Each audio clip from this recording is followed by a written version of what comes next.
सृजन में।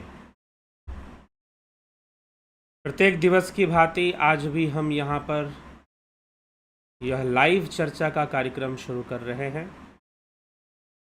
और आज का जो विषय है दो प्रकार की तुरीयावस्था, शिव सूत्र का ही विषय है यह। अब यह दो प्रकार की तुरीयावस्था क्या होती है?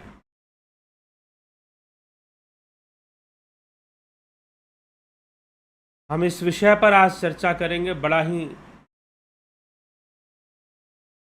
प्रैक्टिकल विषय है यह और बहुत ही समझने लायक विषय है। तो शिव सूत्र के आणव उपाय के 35वें सूत्र तक कल हमने चर्चा कर ली थी, केवली अवस्था तक। केवली अवस्था तक कल हमने चर्चा कर ली थी। उसके आगे शिव सूत्र में क्या लिखा जा रहा है देख ले। मोह प्रति सहंतस्तु कर्म आत्मा। हम आज 4 सूत्रों पर चर्चा करेंगे कि कुछ सूत्रों में एक जैसी बातें हैं।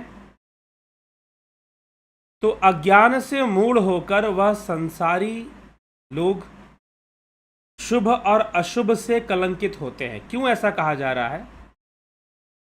क्योंकि इसके पहले सूत्र में तद्वी मुक्तस्तु केवली, केवली अवस्था की चर्चा है। केवली अवस्था को प्राप्त करने वाला योगी ना उसके लिए सुख है, ना ही उसके लिए दुख है, और ना ही उसके लिए कुछ शुभ है और ना ही उसके लिए कुछ अशुभ है। ना कुछ पवित्र है और ना ही कुछ अपवित्र है, क्योंकि किसी भी वस्तु या विषय का, स्थान का शुभ होना, अशुभ होना, पवित्र होना, अपवित्र होना, यह सब इंद्रिय अनुभूतियां ही हैं। द्वैत के अंतर्गत ही ये सारी चीजें आएंगी।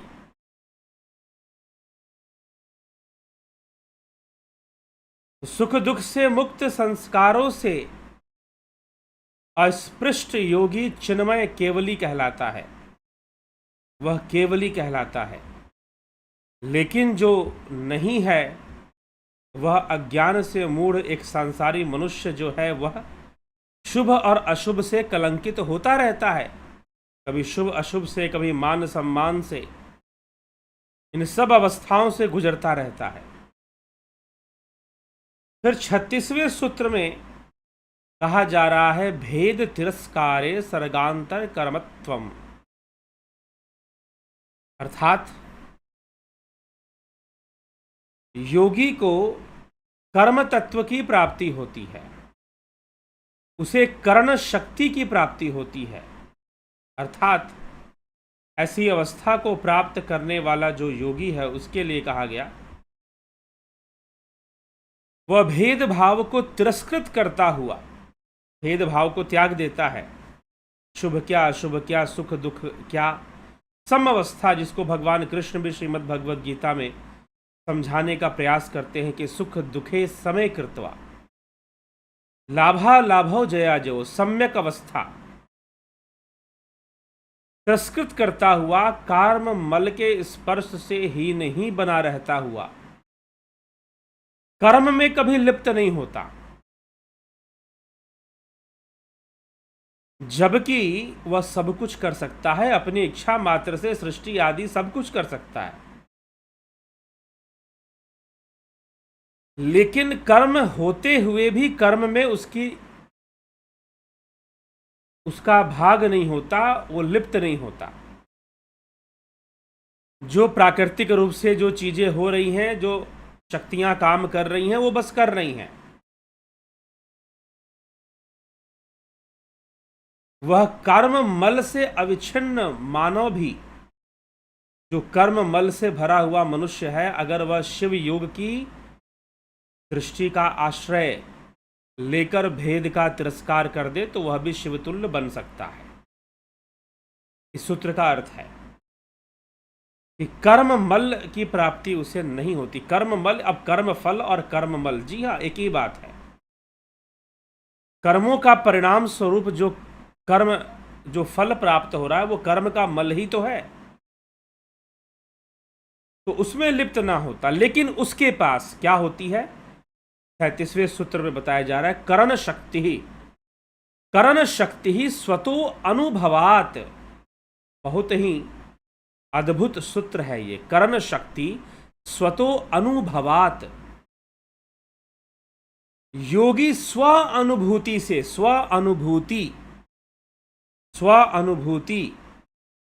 से उसे यह पता चल जाता है कि मेरे पास करण शक्ति है। करण शक्ति कहने का मतलब निर्माण करने की शक्ति, प्रलय करने की शक्ति, प्रकृति की शक्तियों पे उसका नियंत्रण है, यह उसे पता चल जाता है। कैसे पता चल जाता है, तो स्व अनुभूति से पता चल जाता है। स्व अनुभूति से यह योगी को पता चल जाता है कि मेरे पास करण शक्ति है। यह कोई बताने का विषय नहीं है, यह कोई किताब में नहीं लिखा। अब जैसे कि कुछ लोग पूछते हैं कि मुझे मोक्ष मिल जाएगा, ये कैसे पता चलेगा? मुझे आत्मज्ञान हो जाएगा, ये कैसे पता चलेगा? मुझे तुरीय अवस्था प्राप्त हो जाएगा, ये भला पता कैसे चलेगा कि मुझे हो गया?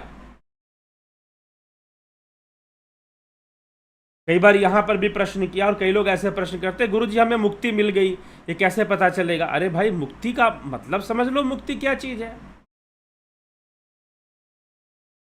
क्योंकि कई बार हम सारे प्रश्नों का उत्तर मात्र तर्कों से चाह रहे होते हैं, तो वहां समस्या है। हम खुद कुछ कर कर नहीं जानना चाहते, हम कुछ कर कर देखना नहीं चाहते हैं, मात्र तर्कों से ही सारे प्रश्नों का उत्तर हम करना चाहते हैं, तो यहां समस्या आ जाएगी। अब आप एक बात बताइए कि आप खाना खाते हो, पेट भर गया, ये कौन बताने आएगा? आप खाना खाते हो, पेट भर गया, ये बताने कौन आएगा भाई? कोई बताएगा क्या? या किसी किताब में लिखा हुआ है कि जब ऐसी घटना घटेगी तो समझो कि पेट भर गया? पेट भर गया, यह कौन बताने आएगा आपको? कोई बताने नहीं आएगा आपको। आप जब खाओगे और जब पेट भरेगा तो आपको पता चल जाएगा, बस भर गया, अब नहीं खाना, पेट भर गया, अब नहीं खाना मुझको। तो ये बात कोई बाहर से बताने नहीं आएगा आपको, ये ध्यान रखिएगा।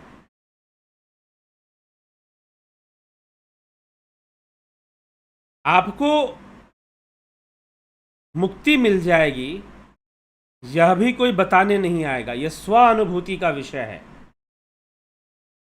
आपको सिद्धियां प्राप्त हो जाएंगी, यह भी कोई बताने नहीं आएगा कि भाई आपको सिद्धि प्राप्त हो गई, यह भी स्व अनुभूति का विषय है। आपको स्व अनुभूति में ही सिद्धियां प्राप्त होंगी, स्व अनुभूति में ही मुक्ति प्राप्त होगी। कोई दूसरा क्या बताएगा इस विषय में? आप स्वयं जानोगे। तो इसीलिए यहां पर कहा गया कि करण शक्ति, सूत्र कहता है करण शक्ति ही स्वतो अनुभवात, करण शक्ति ही स्वतो अनुभवात। योगी स्व अनुभूति से यह जान लेता है कि वह जो चाहे सो कर सकता है। ऐसी निर्माण शक्ति का उदय उसमें सहज विद्या के बल से स्वमेव ही हो जाता है। सहज विद्या, राज विद्या जिसे भगवान कृष्ण ने कहा, शिव सूत्र में उसे सहज विद्या कहा गया। उसे अपने अनुभव से यह सिद्ध होता है कि उसके बाह्यकरण और अंतःकरण उसकी इच्छा के अनुसार काम करते हुए सर्वज्ञता और सर्वकर्तृता के क्षेत्र में विचरण करते हैं। बाह्यकरण और अंतःकरण उसकी इच्छा के अनुसार काम करते हैं, अपनी मर्जी से नहीं करते। स्वप्न आदि के दृष्टांत से भी योगी को निश्चय हो जाता है कि वो जो चाहे सो कर सकता है। स्वप्न में भी उसका पूरा नियंत्रण होता है, स्वप्नावस्था पर भी। तो सबसे पहले अगर हम इस विषय को समझना चाहते हैं कि तुरीय अवस्था क्या है और यह दो प्रकार की तुरीय अवस्था कैसी होती है, तो इस करण शक्ति को समझना भी जरूरी है कि योगी के अंदर करण शक्ति की प्राप्ति उसे हो चुकी है, सब कुछ करने की, यह उसका अनुभव ही है। स्व अनुभूति से वो जान लेता है इस विषय को। अब तुरीय अवस्था क्या है? तुरीय अवस्था जब आप ध्यान योग करेंगे तो तुरीय अवस्था उसमें एक स्वाभाविक रूप से प्राप्त होने वाली एक अवस्था है, एक उच्च अवस्था है। यह भी कोई बताएगा नहीं आपको, लेकिन जितनी भी बातें बताई जाएंगी वो एक संकेत के रूप में आपको बताई जाएंगी। अब संकेत के रूप में बताने का मतलब क्या है कि एक प्रेरणा के रूप में, एक प्रेरणा के रूप में। तो अब शिव सूत्र के अगले सूत्र में सूर्य की चर्चा करते हुए क्या लिखा हुआ है? लिखा जा रहा है त्रिपदाद अनुप्राणनम, त्रिपदाद अनुप्राणनम। प्राणनम अर्थात, प्राणनम का अर्थात क्या है? प्राण प्रतिष्ठा, तीनों पदों में प्राण प्रतिष्ठा होना। लेकिन यह कब संभव है? जब तुरीय अवस्था पूर्णतः प्राप्त होगी। अब यह तुरीय अवस्था क्या है? संपूर्ण विषयों के प्रति साक्षी भाव आना। ध्यान की कई अवस्थाएं हैं, उनको नाम दिया गया है शास्त्रों में, बात सही है, लेकिन अनुभूति कोई भी कर सकता है। जो ध्यान योग करेगा वह अनुभव कर लेगा। अब शून्य भाव क्या है? भाव शून्य हो जाना, जहां पर कोई भावना ही नहीं है। अब भावना क्या है? पहले ये तो समझ लो कि भाव किसे कहते हैं, भावातीत होना किसे कहते हैं। ये कई छोटे छोटे शब्द हैं जिनके ऊपर अलग अलग व्याख्यान लाने की योजना में बना रहा हूं कि भावातीत का अर्थ क्या है, अध्यात्म का अर्थ क्या है। तो कई बार हम मान लो कि हम शांत होकर बैठ गए, हम कुछ भी नहीं सोच रहे, हम कुछ भी नहीं सोच रहे, तो क्या हो गया फिर? क्या यह भावातीत अवस्था हो गई? जी नहीं। अभी एक सुई चुभा देंगे तो पता चलेगा भावातीत है कि नहीं है, भावातीत है कि नहीं है। तो भावातीत अवस्था जहां भावनाएं स्थिर हो जाएंगी, काम ही नहीं करेंगी। वास्तव में विचारातीत या वितर्कातीत नहीं होता, भावातीत होता है। मतलब कि भाव शून्य होना होता है। तो भाव शून्य कोई ऐसी चीज नहीं कि आप आंख बंद करके बैठ जाओगे कि मैं कुछ भी नहीं सोच रहा तो भाव शून्य हो गया। जी नहीं, कुछ भी ना सोचते हुए भी आप सोच रहे हैं और आप विचारों के साम्राज्य में हैं, क्योंकि विचारों के साम्राज्य और भावनाओं के साम्राज्य में ही शरीर का अस्तित्व है। विचारों के साम्राज्य और भावनाओं के साम्राज्य में ही इस शरीर का अस्तित्व है। और जब तक शरीर के अस्तित्व का भान बना हुआ है तब तक भावातीत होने का कोई प्रश्न नहीं उठता। अगर आप देखो, मोह है, व्यक्ति को सबसे ज्यादा मोह किससे है? व्यक्ति को सबसे ज्यादा मोह अपने शरीर से होता है। वो किसी से प्रेम करता है, किसी से मोह करता है, लेकिन अपने शरीर के प्रति वो सबसे ज्यादा जागरूक रहता है। साधारण रूप से, कुछ विशेष परिस्थितियों की बात मैं नहीं कर रहा हूं। तो साधारण रूप से मनुष्य की आसक्ति अपने शरीर में ही होती है और शरीर का भान बना रहता है। कहते कि एक बार स्वामी विवेकानंद जी ध्यान में बैठे थे, उनके एक मित्र थे गोपालदा। गोपालदा और नरेंद्र जो है वो ध्यान करने गए, बाहर चले गए, गांव क्षेत्र में कहीं बगीचा था, पेड़ थे वहां बहुत सारे, वहां जाके बैठ गए पेड़ के वृक्ष के नीचे। दोपहर में गए और बैठते बैठते शाम होने लगी। जब शाम होने लगी तो गोपालदा ने देखा कि भाई मच्छर काट रहे हैं, अब बैठा नहीं जा रहा है। मच्छर काट रहे हैं, अब बैठा नहीं जा रहा है। तो उन्होंने सोचा कि उठ जाते हैं, अब चलते हैं, समय भी हो चुका है, सूर्यास्त भी हो गया है। तो वो उठ गए। सोचा कि चलो नरेंद्र को भी उठा देते। नरेंद्र मतलब स्वामी विवेकानंद, बाद में नाम पड़ा, उनके पहले का नाम नरेंद्रनाथ दत्त था। इनको भी उठा देते हैं।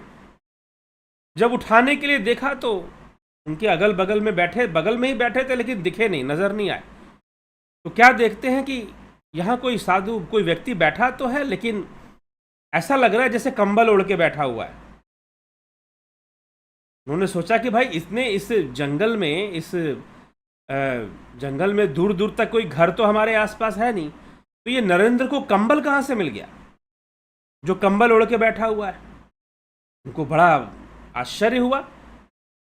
तो वो थोड़ा पास गए, और थोड़ा पास जैसे ही गए तो देखे कि कंबल गायब हो रहा है। कंबल धीरे धीरे हट रहा है। ये कैसा कंबल है?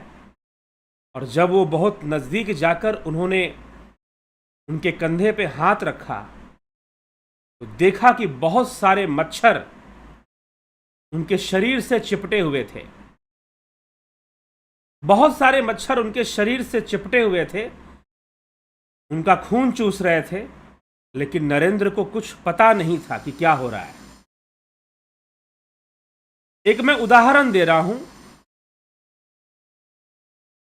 इस प्रकार से एक घटना आती है, ऐतिहासिक घटना स्वामी विवेकानंद जी के जीवन की। तो स्वामी विवेकानंद बैठे हुए थे, लेकिन पता नहीं चल रहा है कि भाई उनके शरीर के एक एक अंग पर मच्छर ने छाप रखा था, और देखने से ऐसा लग रहा था जैसे ये कंबल ओढ़ के बैठा हुआ है। लेकिन वो कंबल नहीं था, मच्छरों ने उनके शरीर को घेर के रखा था, लेकिन नरेंद्र को कुछ भी पता नहीं था कि क्या हो रहा है। वो जबरदस्ती नहीं बैठे हुए थे, कंट्रोल करके ध्यान की ऐसी अवस्था में थे। ऐसी श्री श्यामाचरण लाहिड़ी महाशय जी के बारे में आता है कि एक बार वो ध्यान में बैठे हुए थे, तो सुबह सुबह उनकी पत्नी, वो तो गृहस्थ आदमी थे, 5 संतानें थे उनकी, 3 पुत्रियां और 2 पुत्र थे। तो सुबह सुबह ब्रह्म मुहूर्त में वो साधना में अपने बैठे हुए थे, ध्यान में। उनकी पत्नी उठकर आती है और देखती है कि कक्ष से एक कुछ धार बहती हुई आ रही। तो देखते हैं कि एक खून की धार, रक्त की धार बहती हुई बाहर निकल रही है। और जब बाहर निकल रही है तो उन्होंने देखा ध्यान से, तो अपने पति देव को देखा कि वो ध्यान में मगन है, बैठे हुए हैं। तो देखा कि अपने पति देव को देखा कि उनके एक अंगूठे से, दाहिने पैर के अंगूठे में चोट लग गई है, और वहां से खून, रक्त निकल रहा है, और वो जो है बैठे हुए, उनको पता नहीं चल रहा है। तो जब उन्होंने देखा तो उन्होंने आवाज लगा दी कि अरे भाई, आपके रक्त जो है, चोट लग गई है अंगूठे में, आप जो है इसमें कुछ पट्टी वट्टी लगा लीजिए। अब ध्यान में बैठे थे, शायद उन्होंने आवाज सुनी या नहीं सुनी कुछ देर बाद, लेकिन वो उठे। और जब उठे तो उनकी पत्नी ने फिर से बोला कि आपके अंगूठे में चोट लगी। उन्होंने देखा कि हाँ, अंगूठे में तो चोट लगी हुई है, और उसमें से थोड़ा सा खून निकला। बोला कि हाँ, मैं सुबह सुबह उठा था, अंधेरा था, अब उस समय बिजली विजली तो होती नहीं थी। 19वीं सदी में लगभग 1853-54 उस समय की लगभग की बात रही हो गई है। तो बिजली तो होती नहीं थी, तो कहीं चोट लग गई, उनको ठोकर लग गई अंगूठे में, फिर खून बहने लगा। तो पत्नी ने उनके कहा कि भाई आप ऐसे इस पर पट्टी बांध दीजिए। तो उन्होंने कहा कि ठीक है, मैं बांध लेता हूँ। उन्होंने पट्टी बांध ली, कहीं से कोई टुकड़ा लिया और अपने अंगूठे में बांधकर फिर अपनी साधना में मगन हो गए। फिर साधना में बैठ गए, ध्यान में अपने बैठ गए। तो उनकी पत्नी ने देखा कि अभी भी खून बह रहा है, अभी भी खून बह रहा है। जब उन्होंने ध्यान से देखा कि पट्टी तो इन्होंने बांधी थी, लेकिन चोट लगी थी दाहिने पैर में और पट्टी बांधी थी बाएं पैर में, मतलब कि उनको आभास नहीं था। हाँ, शरीर को नुकसान हुआ है, लेकिन उनको आभास नहीं था। बहुत सहज अनुभूति है जो लोग ध्यान योग का कोर्स करते हैं। कई बार आप जो लोग ध्यान योग का कोर्स करते हैं, वो बहुत सहजता से अनुभव कर सकते हैं कि जब वो ध्यान करेंगे तो कई बार ऐसा महसूस होता है कि जैसे कि शरीर में हाथ नहीं है, पैर नहीं है। ऐसे कोई भावातीत अवस्था की ओर जाता है। हम कुछ सोच नहीं रहे, ये कोई भावातीत अवस्था नहीं है। सबसे बड़ी भावना जो है वो हमारा शरीर खुद है, हमारा मन खुद है, हमारा अंतःकरण खुद है। इनसे हम मुक्त अवस्था में चले जाएं तो भावातीत अवस्था की प्राप्ति होनी शुरू हो जाती है। भावातीत अवस्था ही समाधि की ओर हमें ले जाती है, तुरीय अवस्था की ओर ले जाती है। अब यहां पर तुरीय अवस्था, इन 3 पदों के प्रति इनमें प्राण प्रतिष्ठा होना, प्राण प्रतिष्ठा होने का मतलब कि इनमें योगी स्थापित होता है तो 2 प्रकार से हो सकता है। अगर मैं आपसे कहूं कि तुरीय अवस्था कितने प्रकार की हो सकती है, तो 3 प्रकार की हो सकती है। 3 प्रकार की कैसे? एक मानसिक तुरीय अवस्था होती है, वो आध्यात्मिक नहीं बोल सकते हम उसको, उस तुरीय अवस्था को हम आध्यात्मिक नहीं बोल सकते, वह मानसिक तुरीय अवस्था है। मानसिक तुरीय अवस्था कैसी होती है? मानसिक तुरीय अवस्था ऐसी होती है कि आपने मन में संकल्प किया कि आप सभी चीजों को साक्षी भाव से देखोगे, आप किसी विषय में आसक्ति नहीं रखोगे और सभी चीजों को साक्षी भाव से देखोगे। यह मानसिक तुरीय अवस्था है। आपने मन में एक संकल्प किया, यह भी एक संकल्प है, यह भी एक भावना है कि आप साक्षी भाव से देखोगे। यह भी एक भावना ही है कि आप साक्षी भाव से चीजों को देखोगे, आप उसमें लिप्त नहीं होने की कोशिश करोगे। तो यह एक मानसिक अभ्यास है, एक साइकोलॉजिकल प्रैक्टिस है तुरीय अवस्था की। तो इसको मैंने जोड़ लिया, यह भी मान लो कि यह भी एक तुरीय अवस्था है। क्या यह साइकोलॉजिकल प्रैक्टिस गलत है? गलत नहीं है, लेकिन अपूर्ण है। अगर वास्तविक तुरीय अवस्था को प्राप्त करना है तो ध्यान करना पड़ेगा। वास्तविक तुरीय अवस्था जब आएगी तो वो स्वामी विवेकानंद वाली स्थिति बनेगी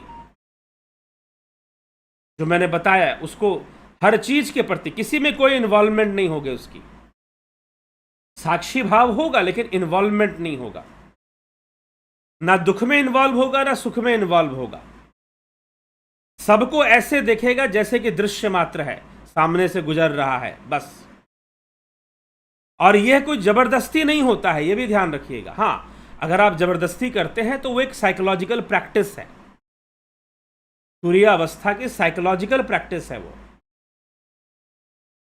लेकिन वास्तविक तुरीय अवस्था, इसलिए यहां पर इस सूत्र में 2 प्रकार की तुरीय अवस्था की चर्चा है, यह मानसिक वाले की चर्चा नहीं। मैंने आपको मानसिक वाला बता दिया क्योंकि लोग ऐसा अभ्यास करते हैं कि हम साक्षी भाव में रहें। तो this is a psychological practice only, not तुरीय अवस्था। तो कई बार हम कुछ अवस्थाओं की साइकोलॉजिकल प्रैक्टिस करने में लगे रहते हैं और हमको लगता है कि हम इस अवस्था में हैं। जी नहीं, भावनाओं का साम्राज्य इतना गूढ़ है। भव सागर बोलते हैं हम, भव सागर का अर्थ है भावनाओं का सागर। और भावनाओं का मतलब क्या है? कोई अटैचमेंट नहीं। भावनाओं के नकारात्मक रूप भी हो सकते हैं, किसी वस्तु से अटैचमेंट ना होना भी जो है एक भाव हो जाएगा। इसीलिए तो त्याग को भी भाव माना गया कि त्याग भी एक भाव है अपने आप में। त्याग से परे है वैराग्य, वैराग्य त्याग नहीं है। त्याग की जहां भावना होगी वहां वैराग्य नहीं होता। वो सेव वाली कहानी स्वामी राम तीर्थ,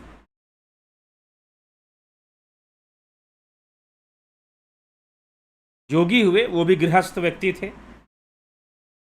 लाहौर विश्वविद्यालय में वो गणित के, मैथमेटिक्स के एचओडी हुआ करते थे, हेड ऑफ डिपार्टमेंट हुआ करते थे।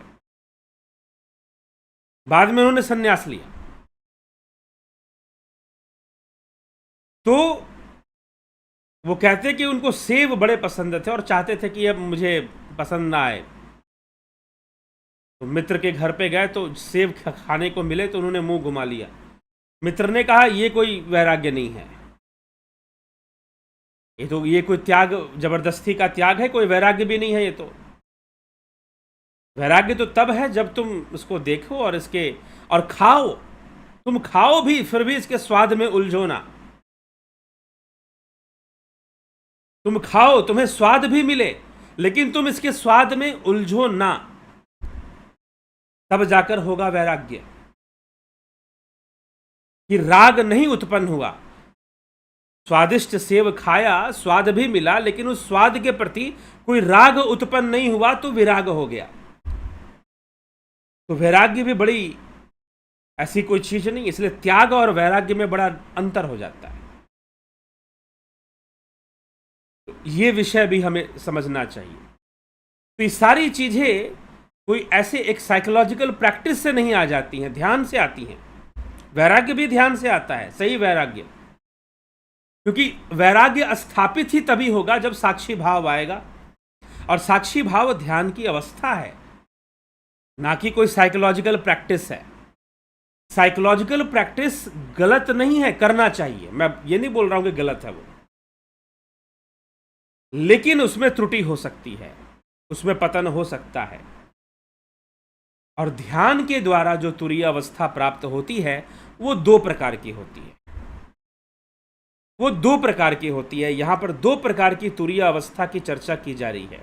आप कौन सी अवस्था में आप देख सकते हैं। ध्यान के द्वारा एक ऐसी अवस्था बनती है, एक ऐसी अवस्था बनती है जैसे कि मान लो कि बर्फ जम गया, बर्फ जो है जम गया, तो बर्फ बन गया, उसने अपना अस्तित्व बना लिया। अब आप सोचोगे कि बर्फ में रंग घुल जाए, तो रंग नहीं घुलेगा बर्फ में, पानी में घुल जाएगा, पानी में घुल जाएगा, रंग नहीं घुलेगा। बर्फ के अंदर रंग आप मिलाने की कोशिश करो, रंग घुलने वाला नहीं है, लेकिन पानी में रंग घुलेगा। पानी में वैराग्य नहीं है, पानी में राग है, बर्फ में वैराग्य है। कबीर साहिब कहते हैं कि धरती दूध जमानी, संतन संतन माखन खायो, छाछ जगत बरतानी। अरे कोई समझो रे नर ज्ञान, गगन में आवाज कैसी है। बिन भूमि एक महल बना है,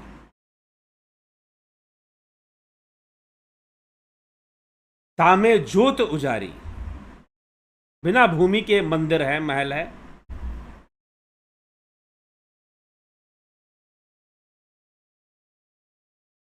बिन भूमि एक मंदिर देखा, बिना सरोवर पानी, बिन चंदा के चमक चांदनी, ज्योत में ज्योत समानी। ऐसी अनुभूतियां योगी को होती हैं। तो जब योगी जब ध्यान करता है ना, तो जमता है वो, जैसे बर्फ जमती है ना। वास्तव में जब सही ध्यान होगा ना, तो जमने की प्रक्रिया शुरू हो गई। भगवान कृष्ण कहते हैं श्रीमद् भगवद गीता में कि योगी अपनी संपूर्ण प्राण शक्ति को भ्रिकुटी के मध्य इकट्ठा कर लेता है। अब जो लोग ध्यान योग करते हैं वो सबसे पहली बात बताते हैं कि यहाँ पे मुझे भारी भारी होना महसूस हो जाता है, आंखें अपने आप ऊपर चढ़ती हैं। शांभवी लगाने की जरूरत नहीं पड़ती है, शांभवी लगाने की जरूरत, शांभवी का अभ्यास नहीं करना पड़ता, स्वतः ही शांभवी अवस्था प्राप्त हो जाती है। जब सही तरीके से ध्यान की विधि मिलेगी तो स्वतः ही शांभवी अवस्था, अपने आप शांभवी अवस्था बननी शुरू हो जाएगी। आंखें चढ़ानी नहीं पड़ेंगी, अपने आप ही शांभवी बननी शुरू हो जाएगी। तो लोग कहते हैं, क्या कहते हैं, जो लोग ध्यान योग करते हैं उनका ज्यादातर लोगों का कहना होता है कि हम यहां पे भारी भारी महसूस होना, यहां पर जैसे चींटी रेंग रही है ऐसा अनुभव होना। जी हां, प्राणों का एकत्रीकरण यहां पे शुरू हो जाता है, प्राणों का एकत्रीकरण इस स्थान पे शुरू हो जाता है, इसलिए यहां भारी भारी लगना शुरू होता है। तो कई बार लोगों को यहां पर भारी भारी वो सहन नहीं होता, कुछ लोगों को, और कुछ लोगों को अच्छा लगता है। और जब यहां भारी होगा तो नीचे के शरीर जो है ना वो सुन्न पड़ने लग जाएंगे, सुन्न भी नहीं पड़ते, उनकी अनुभूति गायब होने लग जाती है।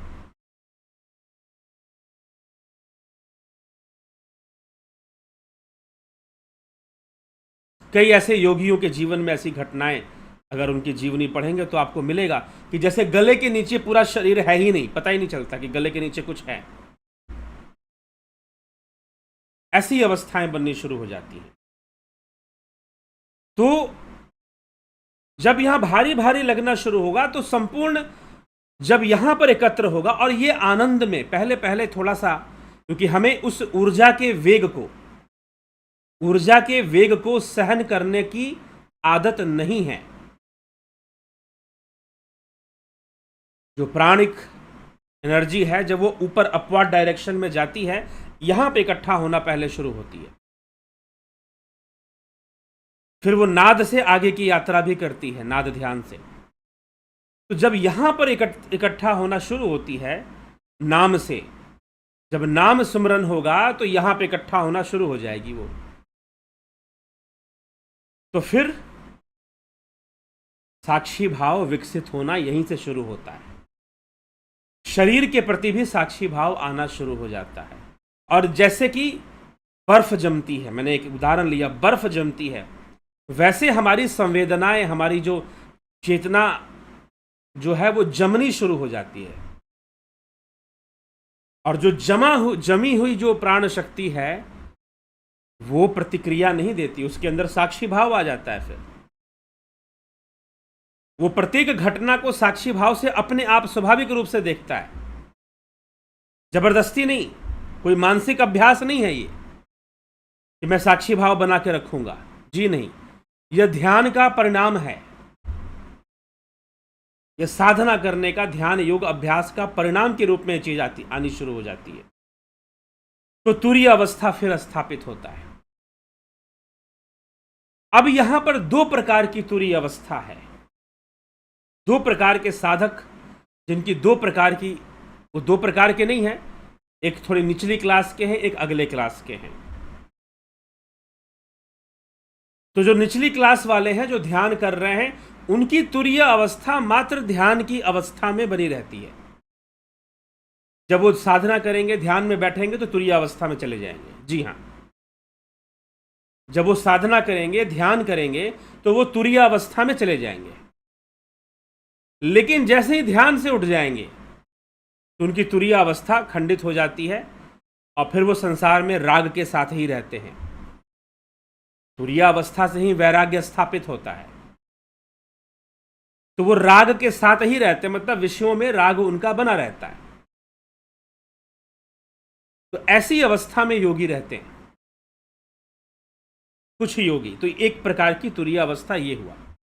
लेकिन यही अभ्यास करते करते, इसी को शिव सूत्र में अभी कहा जा रहा है। क्या कहा जा रहा है शिव सूत्र में? त्रिपदादनु प्राणनम,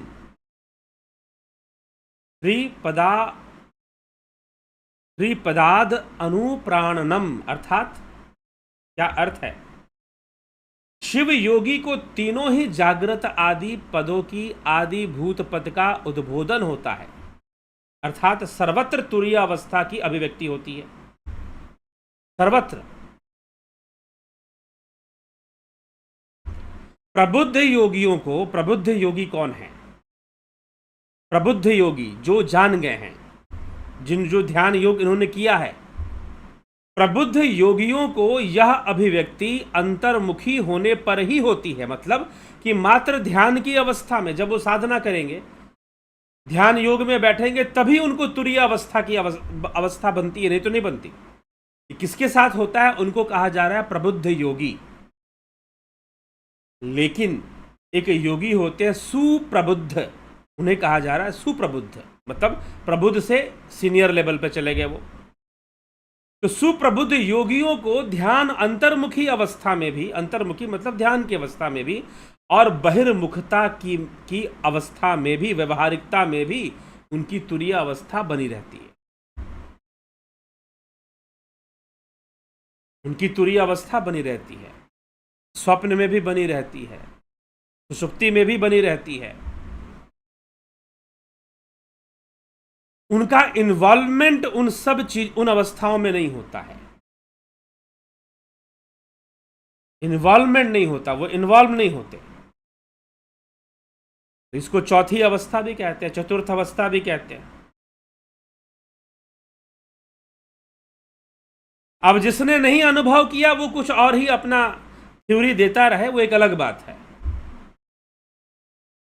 अपनी थ्योरी वो देता रहे, जो भी थ्योरी देना है कि नहीं जी जागृत अपने आप में पूर्ण है, स्वप्न अपने आप में पूर्ण है, सुसुप्ति अपने आप में पूर्ण है, तुरिया अपने आप में अलग अवस्था है। जी नहीं, तुरिया हो जाने से सहज वैराग्य प्राप्त होता है। सहज वैराग्य, पहले यह अवस्था ध्यान में ही बननी शुरू होती है। जैसे कि आप ध्यान अवस्था में चले गए और जब बहुत अच्छा ध्यान आपका लगेगा तो बाहर में क्या चीजें हो रही हैं आपको कोई मतलब नहीं होगा, कोई मतलब नहीं होगा।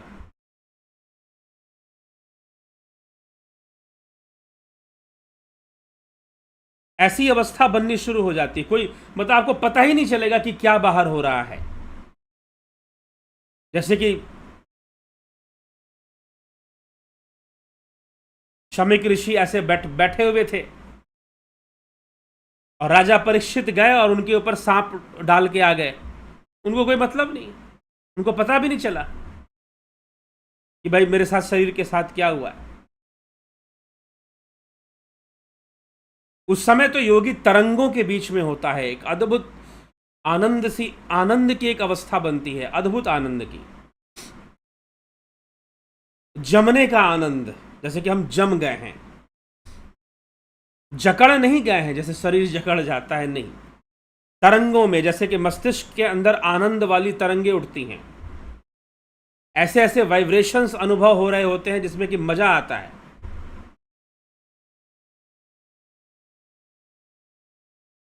मस्तिष्क में ऐसे ऐसे, और उन वाइब्रेशंस में योगी इतना इन्वॉल्व होता है कि सारे प्राण शक्ति उस ओर आकर्षित हो जाती है, ऊर्ध्वगामी हो जाती है, और ऊर्ध्वगामी होने से शरीर का भी पता नहीं चलता कि शरीर कहां पर है। कई बार योगी ऐसे कि जैसे कि ऊपर की ओर उठ रहा है, ऊपर की ओर जा रहा है, ऐसी अनुभूतियां होनी शुरू हो जाती है। जब तक कुछ करेंगे नहीं तो तब तक तो ये सब बातें हैं। तो एक स्वाभाविक तुरीय अवस्था बनती है, पहले ध्यान की अवस्था में बनती है, फिर निरंतर अभ्यास करते करते वो अवस्था इतनी मजबूत होने लग जाती है कि वो बाह्य अवस्था में भी, बहिर्मुखी होने पर भी बनती है। बहिर्मुखी होने पर भी किसी वस्तु में उस योगी का राग नहीं बनता, बाहरी अवस्थाओं में उसका राग नहीं बनता, मतलब वैराग्य बना रहता है। तो वैराग्य भी, वास्तविक वैराग्य ऐसे ही आता है, कोई जबरदस्ती सोच लेने से नहीं आता कि वैराग्य आ जाएगा कि मैं ये नहीं खाऊंगा या मैं वो नहीं करूंगा तो वैराग्य हो गया। जी नहीं, जबरदस्ती सोच लेने से नहीं होता। ध्यान योग सही से करने से वो सारी चीजें अपने आप स्वाभाविक रूप से होनी शुरू हो जाती हैं। फिर वह योगी करता हुआ भी कुछ नहीं करता,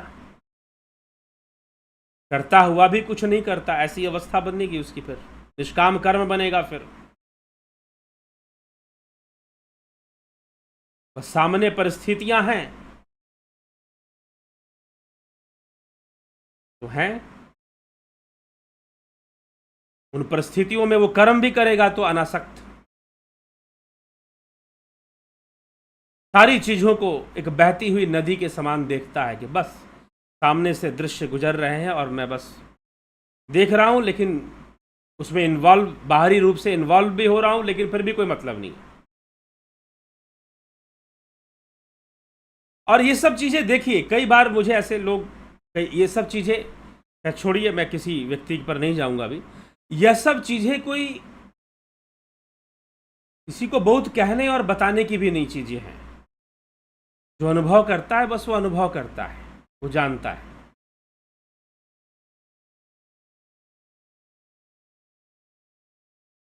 ये यहां पर विषय, तो दो प्रकार की तुरीय अवस्था। वैसे एक साधारण से एक बात बता दूं, जो लोग डेली ध्यान योग करेंगे, सुबह सुबह अगर उनको ध्यान योग करने की आदत है और किसी दिन नहीं कर पाए, किसी दिन नहीं कर पाए, मान लीजिए किसी दिन नहीं हो पाया, उनसे छूट गया किसी कारण से, तो सारा दिन एक अलग कमी बनी रहेगी, कमी का अनुभव होगा जीवन में कि ये तो कमी बनी हुई है, आज कुछ अच्छा नहीं लग रहा क्योंकि आज साधना नहीं हुई, ध्यान योग नहीं हुआ। तो ये है, तो तुरीय अवस्था दो प्रकार की, एक तुरीय अवस्था पहले बनती है जो अंतर्मुखी ध्यान करते समय ही बनी रहती है। बाहर हम जब ध्यान से उठ गए तो बाहर में नहीं रहती। तो कई बार लोग तुरीय अवस्था को लेकर मुझे तुरीय अवस्था प्राप्त है कि नहीं है, कंफ्यूजन में रहते हैं।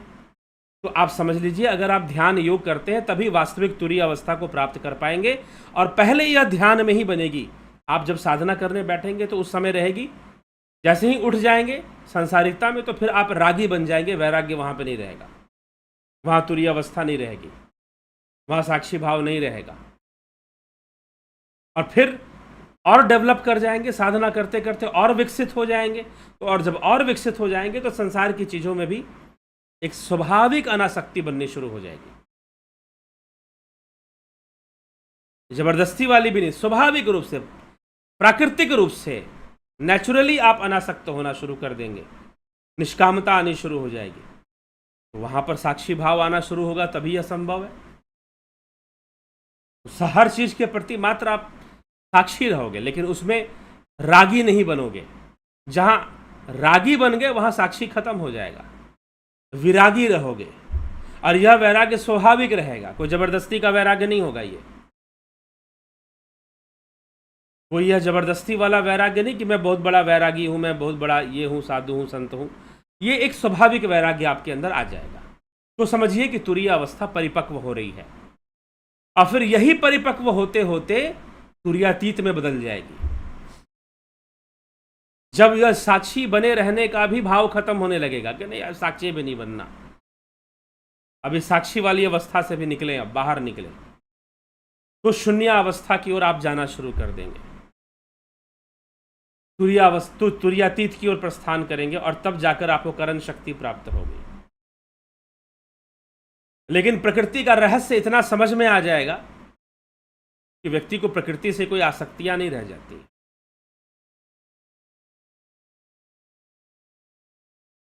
ठीक है, तो यह सब बातें हमें समझने की आवश्यकता है, यह सब ध्यान देने की आवश्यकता है। तो तुरीय अवस्था एक ध्यान योगी के लिए दो प्रकार से, पहले अंतर्मुखी ध्यान की अवस्था में, जब आप ध्यान योग करेंगे तो अंतर्मुखी तो हो ही जाएंगे।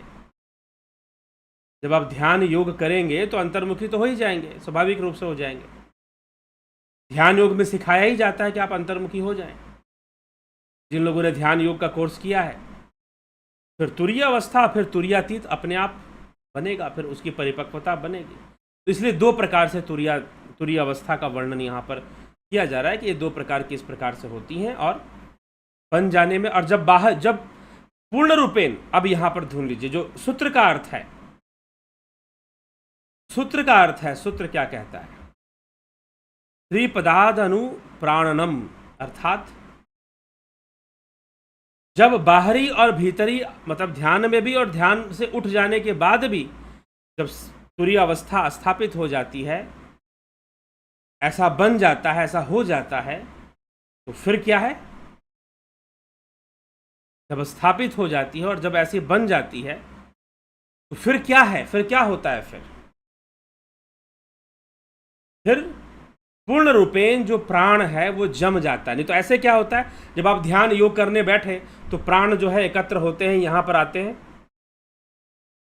और जब आप ध्यान से उठ गए तो बिखर जाते हैं, फिर से बिखर कर फिर इंद्रियों में समा जाते हैं,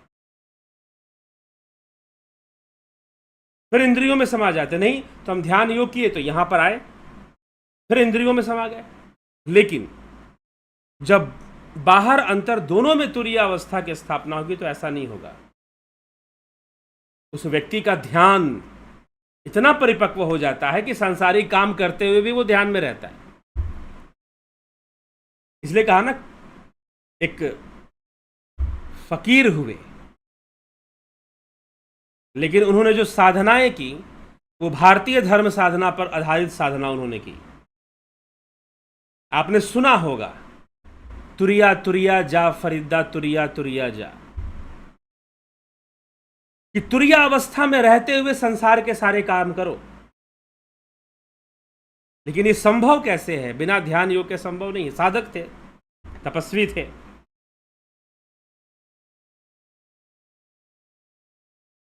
कहीं से उनको भारतीय धर्म साधना का ज्ञान मिल गया, दीक्षा मिल गई, तो ये जो तुरिया शब्द है ना, ये कोई बाबा फरीद ने नहीं दिया है, ये ध्यान रखिएगा। ये विवेक चूड़ामणि में है, शिव सूत्र में है, और लिखा हुआ है, तुरीय शब्द का प्रयोग किया हुआ है। जो लोग फरीद की ये काफ़ी सुनते हैं या वाणी सुनते हैं, तुरिया तुरिया जा फरीदा, वो उनको लगता है कि भाई ये कोई तुरिया कोई अरबिक वर्ड होगा। जी नहीं, तुरिया कोई अरबिक वर्ड नहीं है, संस्कृत वर्ड है। और तुरिया अवस्था में रहकर तुम सारे काम को करो, यही तो कृष्ण समझाने की कोशिश कर रहे हैं। मतलब कि उस ध्यान को बनाए रखो। और वास्तव में ये ध्यान योग करते करते एक परिपक्वता के रूप में हमारे सामने आती है। ये संसार के काम करते हुए भी वो बर्फ जमी रहती है, बर्फ पिघलती नहीं है। जैसे कि आपने फ्रिज में बर्फ रख दिया, पानी रख दिया आपने फ्रिज में, आपने फ्रिज में पानी रख दिया, जम गया, वो बर्फ बन गया फ्रीजर में रखने से। लेकिन जैसे ही आपने बाहर निकाला पिघल गया। वही हाल होता है जब आप ध्यान योग करने बैठे तो वैराग्य में चले गए। अभी तो चलो प्रारंभिक साधकों के लिए तो संघर्ष करना पड़ता है, लेकिन जिनको साधना करते हुए साल भर हो गया, 2 साल हो गया, 3 साल हो गया, वो जरूर अनुभव कर लेंगे कि ध्यान में बैठते हुए तो हम सारी दुनिया से कट जाते हैं और हमारी प्राण शक्ति भी यहाँ एकत्र होती है और हमें कई मस्तिष्क में कई तरंगों का अनुभव होता है। ऐसी चीज़ें होती हैं तो हमें नीचे की चीज़ों का पता नहीं चलता कि गले के नीचे या शरीर में क्या हो रहा है, उतना आभास नहीं रह जाता जो साधना कर रहे हैं। हाँ, कभी ऐसा हो गया, कुछ लोगों के साथ होता है कि कभी कभी ऐसा होता है और कभी कभी नहीं भी होता है। तो ये फ्रिज वाला बर्फ है, फ्रिज वाला बर्फ है, ठीक ना। फ्रिज में जब तक है, जब तक ध्यान में बैठे हुए हैं तो तुरीय अवस्था है, लेकिन जब ध्यान से उठ गए तो बर्फ पिघल गई। लेकिन वो प्राण प्रतिष्ठित कब होता है तुरीय अवस्था? जब फ्रिज से निकलने के बाद भी बर्फ पिघले नहीं और उस तुर्य में रहते हुए उस ध्यान को बनाए हुए तुम सारे कर्मों को भी करो। यही गीता का उपदेश है कि तुम उस ध्यान में बनाए रहते हुए भी सारे कर्मों को भी करो। संसार में जो भी तुम्हारे कर्तव्य रूप में सामने चीजें आती है, करो उसको। तो वो तुरीय अवस्था की परिपक्वता है। तो ये 2 प्रकार की अवस्था, एक अंतर्मुखी होने पर और एक अंतर्मुखी और बहिर्मुखी दोनों में रहती है, दोनों में रहती है। कबीर को सुनोगे तो कबीर की वाणियों में भी ऐसी अवस्था का वर्णन मिलेगा, लेकिन कबीर कोई अलग से तो लेकर नहीं आ गए ना। शिव सूत्र है, वेदांत शास्त्र है, योग सूत्र है, जो पहले से उसकी चर्चा कर रहे हैं,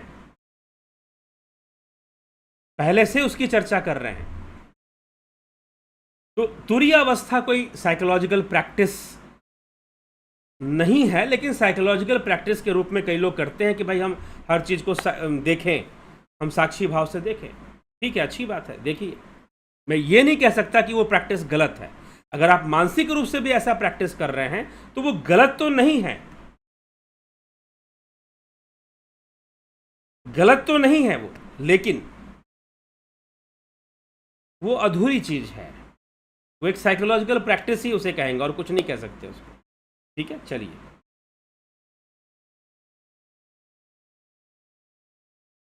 शून्य अवस्था अलग है, वो तुर्य से भी परे है। जब साक्षी वाली अवस्था भी ना रह पाए तो फिर शून्यता आएगी, क्योंकि यहां पर तो दृश्य है और दृष्टा भी है। बस दृष्टा का दृश्य में राग नहीं है, बस इतना है। जैसे कि पानी में रंग मिल रहा है, बर्फ में नहीं मिल रहा है। तो तुरीय अवस्था में जो संसार के रंग हैं, तुरीय अवस्था प्राप्त योगी में संसार का रंग मिल नहीं सकता, मिक्स नहीं हो सकता, उसके भीतर जा नहीं सकता। वो इस तरह से जम चुका है कि उसके भीतर जाएगा नहीं अब। बस इतना है। यहां पर दृष्टा है, दृश्य भी है, लेकिन दृष्टा और दृश्य का कोई संयोग नहीं है, दोनों अलग अलग हैं। अब यह दृश्य बिल्कुल ना रहे, सिर्फ दृष्टा दृष्टा रह जाए तो शून्य अवस्था बनेगी, फिर तो तुरीयातीत अवस्था बनेगी। फिर चलते हैं आगे। स्पिरिचुअलिटी इट्स सेल्फ डिस्कवरी, सादर प्रेम। जी हाँ, ये सारी बातें सेल्फ डिस्कवरी की भी हो रही हैं। और क्या हो रही हैं?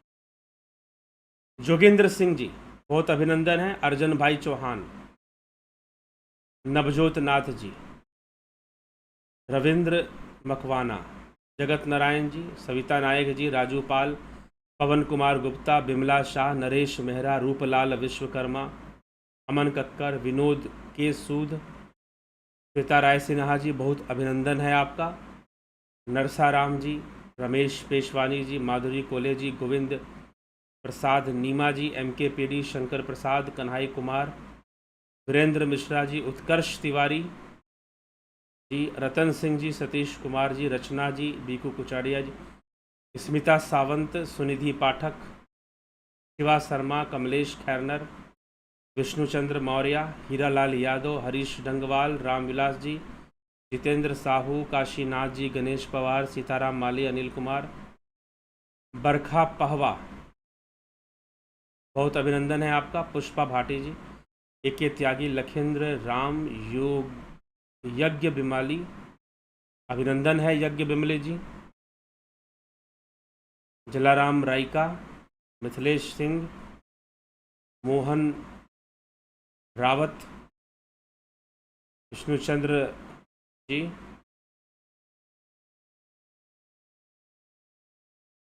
भगवती यादव, रविशंकर चौहान। कपाल ठंडा होने का क्या मतलब है? पता नहीं क्या मतलब है कपाल ठंडा होने का। ठंडा ही होना चाहिए वैसे तो। पैर गरम, पेट नरम, सिर ठंडा, ऐसा होना चाहिए। अच्छे स्वास्थ्य की निशानी है। रविशंकर चौहान जी, तरनजीत सिंह जी, अभिनंदन है। शर्मानंद पंडित जी, दिनेश भाई जी, स्वाति मनोहर जी, सविता नायक जी, तुरिया की अनुभूति आज समझ पड़ी, ठीक है। SK मिनहाज जी, आशा रानी जी, रामविलास जी, सर मेरा एज 32 का है, मैं ध्यान योग कर रहा हूँ, क्या यह एज ठीक है? बिल्कुल ठीक है जी, क्या बुराई है इसमें? आपसे कम उम्र के लोगों ने ध्यान योग का कोर्स किया है यहाँ पर। पंकज जी, मनोहर लाल दुडेजा जी, DG सुंदर, beautiful explanation, helps in understanding my present stage, it seems I will have to go deeper and deeper. जी चलिए इसी के साथ विराम देंगे, कल फिर मिलते हैं आप सभी से लाइव चर्चा में। बहुत बहुत आभार आप सभी का।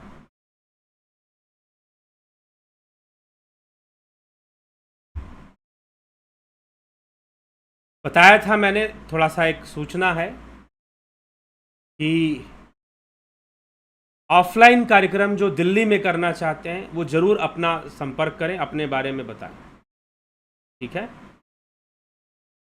और करना चाहते हैं तो सूचित करें, मैसेज कर उनका अपना डिटेल भी दे दें, नाम वगैरह भी अपना बता दें, तो उनका सेव कर लिया जाएगा कि दिल्ली के ऑफलाइन के करने के इच्छुक हैं आप,